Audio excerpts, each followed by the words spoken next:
여러분 안녕하십니까? 포항 MBC 뉴스데스크입니다.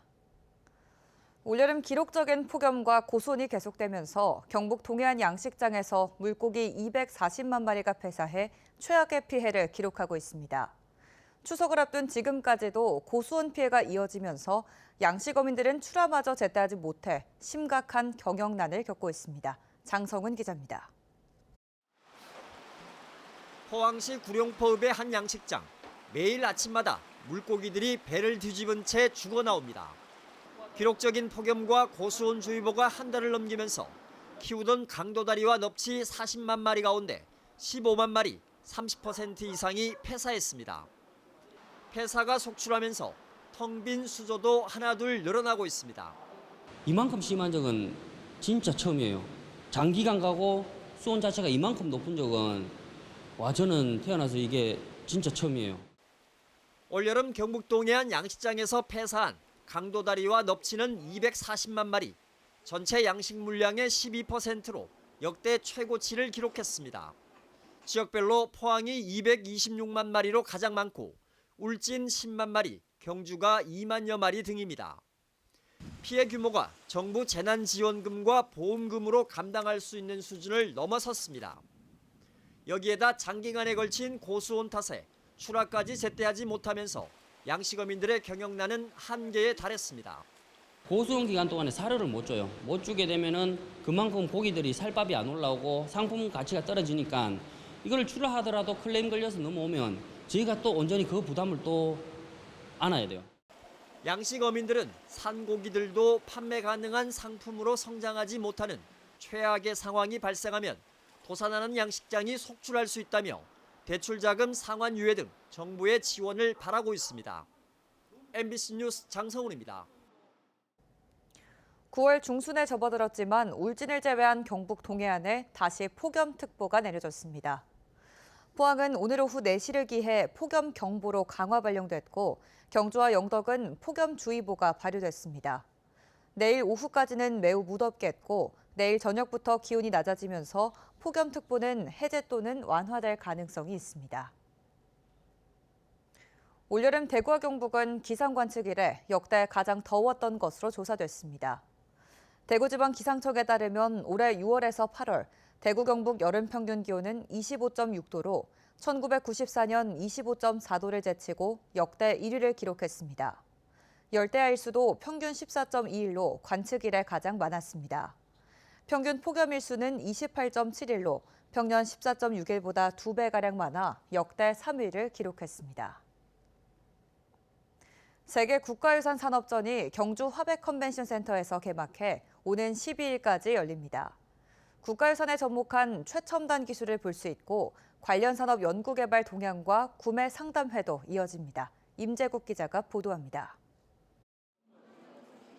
국가유산 관련 산업의 최첨단 기술을 알리는 세계 국가유산 산업전이 경주에서 개막됐습니다. 올해 산업전에는 지난해보다 17% 늘어난 112개 업체와 기관이 참여했습니다. 국가유산 보존 활용 분야에 첨단 과학기술을 접목한 다양한 성과물이 공개됐습니다. 수중에서 문화유산을 무인으로 조사하는 이동체가 개발됐고 다보탑 등을 디지털 융합 기술로 봉헌한 콘텐츠를 볼 수 있습니다. 국가유산 훼손과 멸실에 대비해 만든 공공저작물입니다. 원형 데이터를 구축을 해서 유사시의 복원의 기초 자료로 사용할 수 있도록 데이터를 구축을 한 거고요. 저희가 국내뿐만 아니고 국외의 유산들도 구축을 하고 있습니다. 이번 산업전에선 국가유산 관련 기술 소개와 제품 구매 상담이 열리고 구인 구직 정보도 공유합니다. 다양한 창업과 제품 생산을 활성화하고 각종 기술 개발과 투자를 확대하여 국가유산 산업을 발전시키고 더 나아가 양질의 전문 일자리를 창출하는 계기로 다양한 국가유산을 보유하고 있는 경주시는 첨단 기술 개발이 국가유산 보존 활용에 큰 도움이 될 것으로 기대하고 있습니다.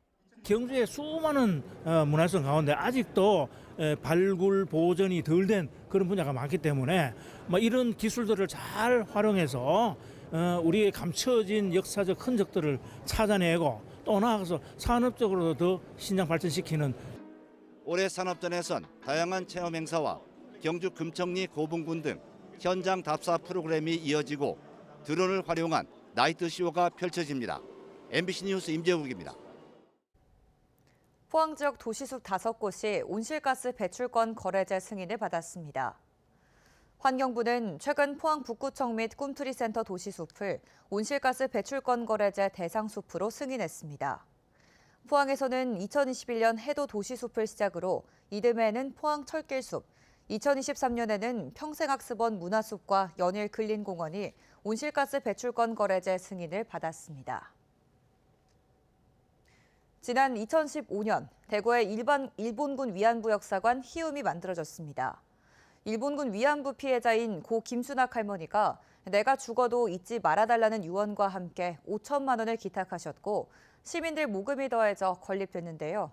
우리의 기억과 관련된 이 역사관이 10년도 채 지나지 않아 문 닫을 위기에 처했다고 합니다. 변예주 기자입니다.